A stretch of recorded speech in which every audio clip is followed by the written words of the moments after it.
이 김혜영 전 최고위원은 2019년 그러니까 4년 전에 이른바 조국 사태가 터졌을 때 가장 먼저 민주당 지도부에서 조 전 장관을 비판했던 인물입니다.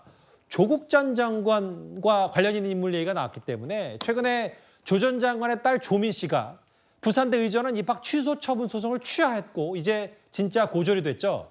그런데 오늘 서경환 대법관 후보자의 인사청문회에서도 조국 전 장관 얘기가 나왔습니다. 지체된 정의는 정의가 아니다라는 법원을 항상 명심하겠습니다. 김명수 사법부의 재판 지연에서 어떻게 생각하십니까?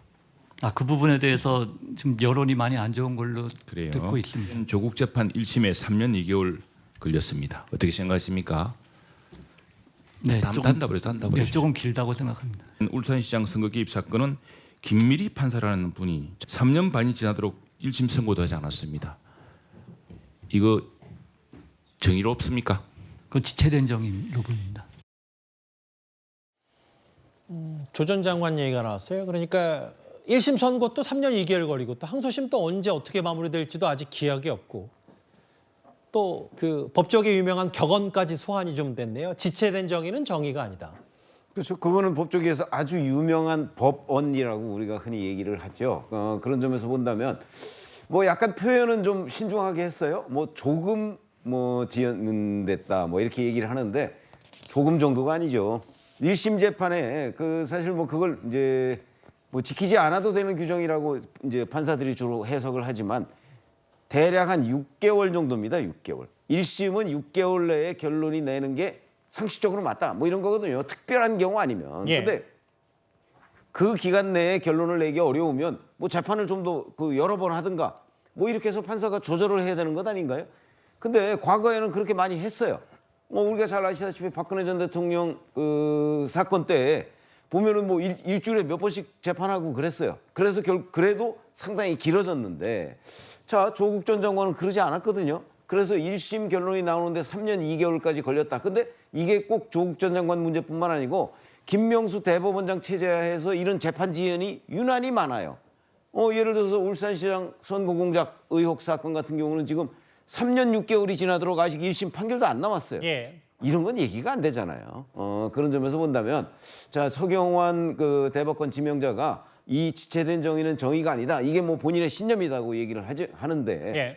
만약에 정말 그런 신념을 앞으로 구현하려면 대법관으로 이제 활동을 하는 그 기간 동안만이라도 그 이런 정의가 지체되는 일이 그 사법부에서 있어서는 안 되겠다는 걸 실천해 주길 바란다. 이렇게 이게 말씀드립니다. 사실 조 전 장관 재판 얘기가 왜 끊임없이 계속해서 나오냐면 결국 조 전 장관의 내년 총선 출마선과 연결이 돼서 물론 뭐 아들, 딸에 대한 여러 가지 것들은 뭐 일단 다 취하를 하고 뭐 석사 반납하고 뭐 이런 상태지만 그것과 연관이 돼서 뭐 떼야 뗄 수 없는 거 아니냐 이런 분석이 나오기 때문이거든요. 지체된 정의는 정의가 아니죠. 좀 신속하게 하는 게 맞고요. 국민들의 많은 사건들이 지체되고 있어요. 이런 것들이 전체적으로 좀 빨라져야 된다. 이런 것들을 저도 사법부에 요청을 하고요. 다만 사안별로 좀 다른 부분이 있어요. 예를 들어서 조국 전 장관을 위해서 사건이 지체됐다. 그러면 조국 전 장관의 가족들에게 좋은 결과가 나와야 되는 거죠. 부인도 4년형을 선고받아서 오히려 더 세다.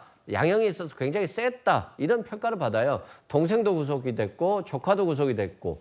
그렇기 때문에 이 지체된 정의가 조국 전 장관의 일가를 위한 지체는 아니었다라고 말씀드리고요. 또 코로나의 좀 특수성도 있었고 기소 내용이 굉장히 많아요. 조국 전 장관과 이런 일가에 대한 소송들이 보면 몇만 쪽씩 다 넘어가고 있기 때문에 양이 너무 많다는 점도 전혀 배제할 수 없다는 점을 좀 이해해야 될 부분도 있는 것 같습니다. 그러니까 여전히 본인 재판은 남았지만 어쨌든 딸은 고졸을 인정했고 아들은 석사를 반납했고 이런 것들에 대해서 이제 국민의힘 인사들이 거의 조 전 장관의 출마를 기정사실화하는데 윤희석 대변인께서도 그렇게 동일하세요? 저도 그렇게 봅니다. 이제 한간에서는 이 자녀들이 기소되지 않기 위해서 이 태도를 바꿨다는 얘기를 하는데 그럴 거면은 좀 더 일찍 태도를 바꿨겠죠. 지금 이 얘기는 자녀들이 뭐 조민 씨가 고졸이 되고 아들도 석사 논문을 반납했다. 이걸 정리했다는 것은 조국 전 장관 입장에서 우리 가족한테는 남은 게 없습니다라는 것을 국민들께 잘 알리려는 것이고 그렇게 되면은 총선에 출마했을 때 굉장한 득표 요인으로 작용할 수도 있는 겁니다. 뭐 소위 말하는 동정심이랄까 뭐 그런 것도 유발될 수 있기 때문에 출마를 하기 위한 포석으로밖에 볼 수 없는 일련의 자녀들의 행동이다. 그래서 결국 조 전 장관이 설마 했는데 총선 출마로 기우는 거 아닌가 저는 그렇게 봅니다. 민주당 내부의 친명과 비명 간의 갈등 얘기와 이어지는 조국 전 장관 얘기까지 민주당 내부 얘기를 하나하나 만나봤습니다.